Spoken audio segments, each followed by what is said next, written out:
ഒരുത്തൻ്റെ കണ്ണീരിൽ നിന്ന് നമ്മൾ ഒരിക്കലും നമ്മൾ വളർന്നോ, പക്ഷെ ഒരുത്തൻ്റെ കണ്ണീര് പാടില്ല എൻ്റെ ബാക്കിൽ. നമുക്ക് വളരാം, നമ്മളെ വളർത്തും തമ്പുരാൻ, പക്ഷേ അത് വേറൊരുത്തൻ്റെ കണ്ണീര് വീണിട്ടാവരെന്നുള്ള ഒരു നിർബന്ധം എനിക്കുണ്ട്. നമ്മുടെ ഏതൊരു ഡയറക്ടറെ നമ്മുടെ ഇൻസൾട്ട് ചെയ്തെന്ന് പറഞ്ഞിട്ട് ഡയറക്ടർ പിന്നീട് അവിടെ ഇവിടെയൊക്കെ ഉണ്ട്. പക്ഷേ ആ കണ്ണീര് വീഴുന്ന ഞാൻ എൻ്റെ സുഹൃത്താണ് പോലും പറഞ്ഞത്, അത് പാടില്ലായിരുന്നാണെന്ന് ഞാൻ പറഞ്ഞു. കാരണം നമുക്ക് ആ ഒരു മനസ്സിലായില്ല, ആ ഒരു സമയത്തൊരു സുഖം കിട്ടും. നമ്മൾ ആളുകളെല്ലാം നമ്മളെ താങ്ങുന്നുണ്ടല്ലോ, എല്ലാവരും മാറിക്കളയും.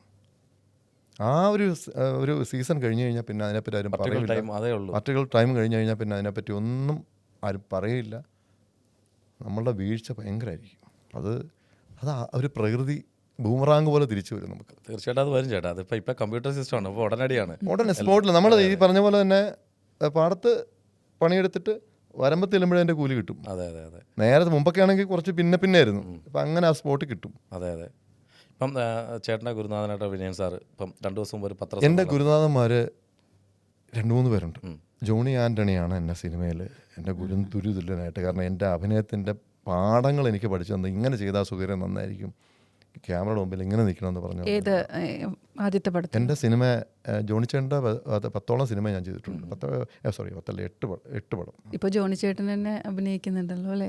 ജോണിച്ചേട്ടൻ കാരണം ഞാൻ പറഞ്ഞു നല്ലൊരു നടനും കൂടിയാണല്ലേ അദ്ദേഹം. ഭയങ്കര ഞാൻ ചോദിക്കാൻ വന്നതല്ല, അപ്പം വിനയൻ സാർ ഇപ്പം നല്ലൊരു ഗുരുനാഥൻ തന്നെയാണ് അദ്ദേഹം. 2 ദിവസം വിനയൻ സാർ എന്ന് പറഞ്ഞാൽ ഗുരു തുല്യനാണ് അദ്ദേഹം.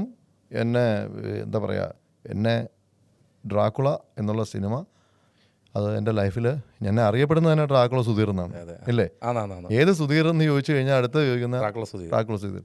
അങ്ങനെയാണ് ദേ ഒമറും കണ്ണനൊക്കെ ടൈറ്റിൽ തന്നെ വെച്ചിരിക്കുന്നത് ഡ്രാക്കുള സുധീർ എന്നാണ്. ബ്രാൻഡ് നെയിം ആക്കിയത് അത് വിനയ സാർ തന്ന എൻ്റെ ഗുരുതുല്യനാണ്. ഞാനീ എന്താ പറയുക, ഞാൻ വിനയ സാറിൻ്റെ ആയിട്ട് കുറച്ചാൾ സൗന്ദര്യപ്പണക്കായിട്ട് മാറുക. ഇത് ഈ പറഞ്ഞ തന്നെ നമ്മളൊരു ചെറിയ പിണങ്ങിയിരിക്കുമ്പോൾ സ്ക്രൂ കയറ്റി തന്നെ ഒക്കെ ഇഷ്ടംപോലെ പേര് സ്ക്രൂ കയറ്റി നമ്മൾ ചിലപ്പോൾ നമ്മൾ ബ്ലാങ്ക് ആയി പോകും, നമ്മളത് വിശ്വസിച്ച് പോകും. പക്ഷേ ഈ സ്ക്രൂ കയറ്റുന്നവരെല്ലാം നമ്മൾ അവർ സേഫായിട്ട് നിന്നുകൊണ്ട് നമുക്ക് സ്ക്രൂ കയറ്റി തരും. എന്നിട്ട് നമ്മൾ അനുഭവിക്കേണ്ടത് നമ്മളാണ്. ഞാൻ അവസാനം സാറിനെ പോയി കണ്ട്, വീട്ടിൽ പോയി കണ്ട്, ഞാൻ പറഞ്ഞു സാറേ, ഞാൻ സാറിനോട് എന്തെങ്കിലും തെറ്റിയിട്ടുണ്ടെങ്കിൽ ക്ഷമിക്കുക. കാര്യം അത് കഴിഞ്ഞിട്ട് ഞാൻ ഒരുപാട് അനുഭവിച്ചു. എനിക്ക് വയ്യാതെ വന്നു.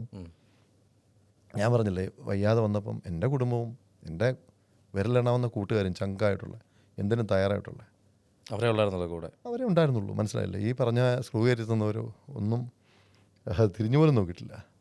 അല്ല, അദ്ദേഹത്തിൻ്റെ ആ പത്രസമ്മേളനം ചേട്ടൻ കണ്ടോന്ന് എനിക്കറിയില്ല. ഒരു ന്യൂസ് ഉണ്ടായിരുന്നു, അതിനകത്ത് അദ്ദേഹം കൊടുക്കുന്നൊരു ബൈറ്റുണ്ട്. അപ്പം ഇൻഡസ്ട്രിയിൽ വെച്ചിട്ട് ആരെയോ തല്ലുകയും അവിടെ വെച്ചിട്ട് തന്നെ മാപ്പ് പറയുകയും ചെയ്യുമെന്ന് പറഞ്ഞു. ഒരു ഇപ്പോൾ പ്രഗത്ഭനായിട്ടുള്ളൊരു ഹീറോ ആണെന്നും ഒരു നടനാണെന്നും പറഞ്ഞിട്ടാണ് പറഞ്ഞത്. അങ്ങനെ ഒരു സംഭവം ഏതെങ്കിലും സെറ്റിൽ കേട്ടിട്ടുണ്ടോ ചേട്ടൻ? എനിക്കറിയില്ല, എനിക്ക് അതിനെ പറ്റിയൊന്നും കേട്ടിട്ടില്ല. അത് ഞാനല്ല, എന്നെ ഉദ്ദേശിച്ചായിരിക്കും. ചേട്ടനാണെന്നല്ല പറഞ്ഞത്, അതങ്ങനെ കേട്ടിട്ടുണ്ടോ? അങ്ങനെ ഞാൻ കേട്ടിട്ടില്ല. അദ്ദേഹത്തിൻ്റെ സെറ്റിൽ വെച്ചിട്ട് സംഭവിച്ചത് ഒന്നുമില്ല. അല്ല, എല്ലാം തുറന്നു പറയുന്ന ആളാണ്. ഇപ്പം കള്ളം പറയില്ല, നമുക്ക് നന്നായിട്ട് അറിയില്ല. എനിക്കറിയില്ല, അറിഞ്ഞെങ്കിൽ ഞാൻ ആണെന്ന് തന്നെ പറയും. എന്തിനാ പറയണ്ട? ഞാൻ പറഞ്ഞില്ലേ, ഞാൻ മറ്റുള്ളവരുടെ കാര്യം ഞാൻ തുറക്കാതെ ഉള്ളൂ. ഞാൻ എൻ്റെ ജീവിതം തുറന്ന പുസ്തകമാണ്. ഇപ്പോൾ തുറന്ന പുസ്തകമല്ലേ കാണിച്ചപ്പോൾ രമ്യ ഓടാൻ പോയത്, രമ്യ മതി എന്ന് പറഞ്ഞ് പോകാൻ പോയി. ഇല്ല, ഞാൻ പറഞ്ഞില്ല, എനിക്ക് മടി കനമില്ല ഭായി. ഞാൻ ആരെയും പേടിക്കുന്നില്ല. ഞാൻ മറ്റുള്ളവരെ പറ്റി ഞാൻ പറയുന്നില്ല, എൻ്റെ കാര്യങ്ങളെ ഞാൻ പറയുന്നുള്ളൂ. ഞാൻ ആരെങ്കിലും പറ്റി ഒരു മോശം പറഞ്ഞു ഒരിക്കലും പറഞ്ഞില്ല. ഞാൻ എന്നെയാണ് ഞാൻ പറയുന്നത്. അതെ. എൻ്റെ കുടുംബത്തിനെ പറ്റിയാണ്.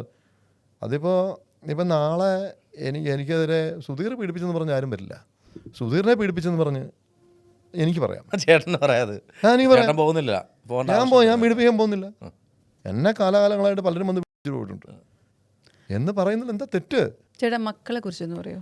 പ്രിയയുടെ 19ാമത്തെ വയസ്സിൽ മൂത്തമൻ, എൻ്റെ 25ാമത്തെ വയസ്സിൽ മൂത്തമോനിപ്പം 25 വയസ്സാകാൻ പോകുന്നു. ഇളയാൾക്ക് 22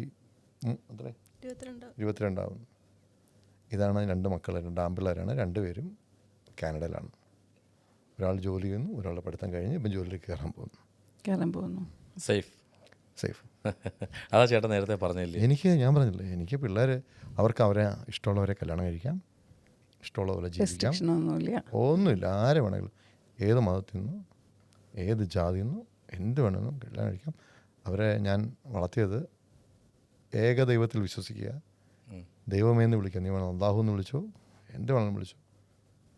ഒരു അമ്പലത്തിലും പള്ളിയിലും ഒന്നും പോകും. അവരെ ഞാൻ അങ്ങനെ തന്നെ വളർത്തിയത്. അവരെപ്പോഴും പറയാം മനസ്സ് നന്നായാൽ മതി. ഇങ്ങോട്ട് പറഞ്ഞു. മറ്റുള്ളവരുടെ നമ്മൾ മുഖാന്തരം എൻ്റെ മക്കൾ പറയുന്നത് ഇങ്ങോട്ട് പറഞ്ഞതാണ്. നമ്മൾ മുഖാന്തരം ആരുടെ കണ്ണിൽ നിന്ന് ഒരു തുള്ളി കണ്ണീര് വീഴരുത്. നമുക്ക് കിട്ടുന്നത് പാതി അല്ലെങ്കിൽ കിട്ടുന്നതിൽ അംശം മറ്റുള്ളവർ കൊടുക്കുക, എന്നിട്ട് ദൈവമേന്ന് വിളിക്കുക, മുന്നോട്ട് പോവുക. അല്ലാതെ വേറെ രണ്ടുപേരും ഭയങ്കര ഹെൽപ്പിംഗ് മെന്റാലിറ്റി ഉള്ളത്. എല്ലാവരെയും ഹെൽപ്പ് ചെയ്യും. ഇപ്പൊ നാട്ടിൽ ഇപ്പൊ തന്നെ രാവിലെ തന്നെ ഇല്ല, മോന് വന്നിട്ട് പോയായിരുന്നു മൂത്താള്. ഇനിയിപ്പോ ഇളയാൾ അടുത്ത മാസം വന്നുണ്ട്. ഓണത്തിന് വരുന്നുണ്ടോ? ചേട്ടൻ എന്താ പറയാൻ വന്നേ? അല്ല, ഞാൻ പറയാം, ഇന്ന് രാവിലെ തന്നെ ഒരു ഇന്ന ആൾക്ക് കുറച്ച് പൈസ ഇട്ട് കൊടുക്കാൻ വേണ്ടി ഇപ്പോൾ വിളിച്ച് പറഞ്ഞു. നമുക്കറിയില്ല, അത് അവൻ്റെ ഫ്രണ്ടിന് ആരോ ഹെൽപ്പ് ചെയ്യാണ്.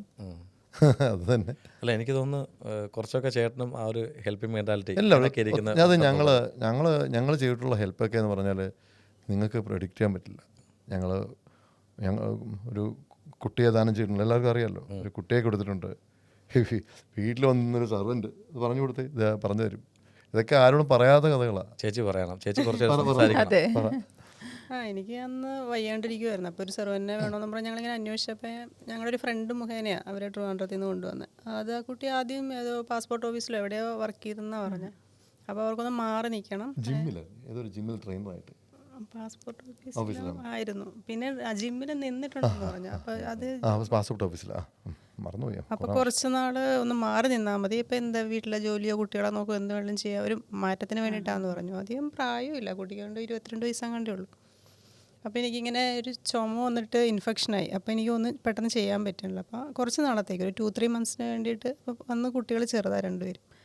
അപ്പോൾ വീട്ടിൽ അത്യാവശ്യം ഒന്ന് ഹെൽപ്പ് ചെയ്യുമല്ലോ എന്നോർത്തപ്പം ഞങ്ങളുടെ തന്നെ ഒരു ഫ്രണ്ട് അറേഞ്ച് ചെയ്തു.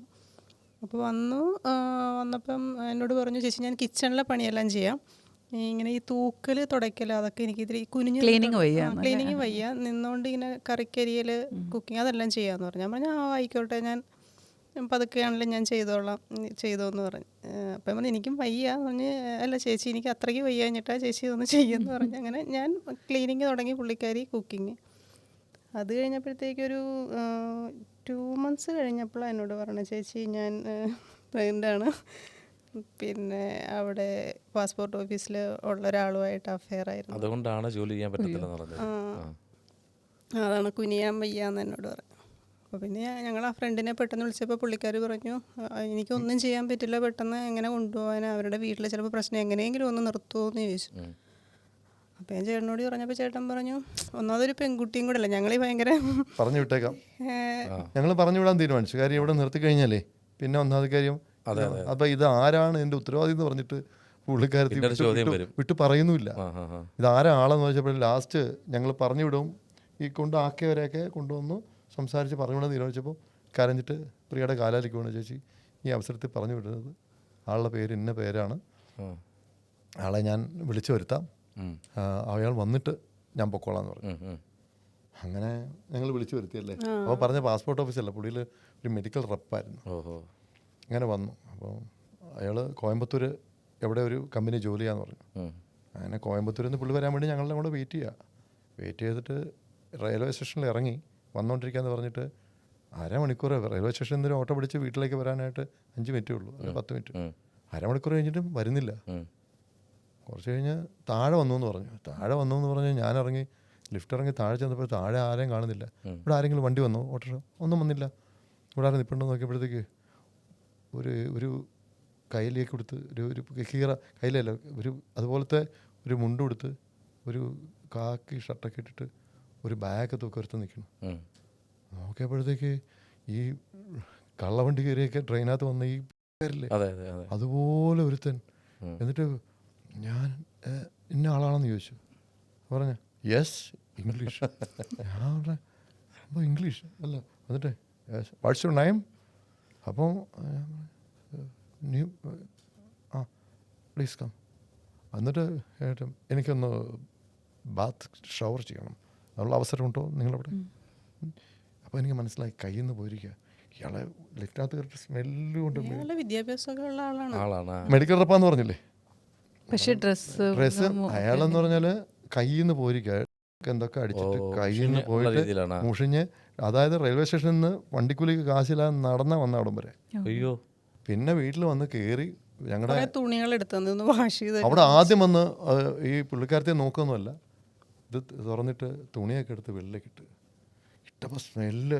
ഇതൊക്കെ തന്നെ ചെയ്യുക, ഇതൊന്ന് വാഷ് ചെയ്യണം എന്നുണ്ടെങ്കിൽ പോകേണ്ടതാണ്, നമുക്ക് എങ്ങോട്ടാണ് പോകേണ്ടതെന്ന് തീരുമാനിച്ചില്ല. എനിക്ക് കുറച്ച് ദിവസം കൂടെ എല്ലാം ഇങ്ങോട്ട് തന്നെ പറഞ്ഞുകൊണ്ടിരിക്കുക. കിളിയായിരുന്നു കേട്ടോ. കിളി എന്ന് പറഞ്ഞു കഴിഞ്ഞാൽ ഒന്നുമല്ല, തിക്കും മേലെ എന്തെങ്കിലും ഉണ്ടെങ്കിൽ അതാണ്.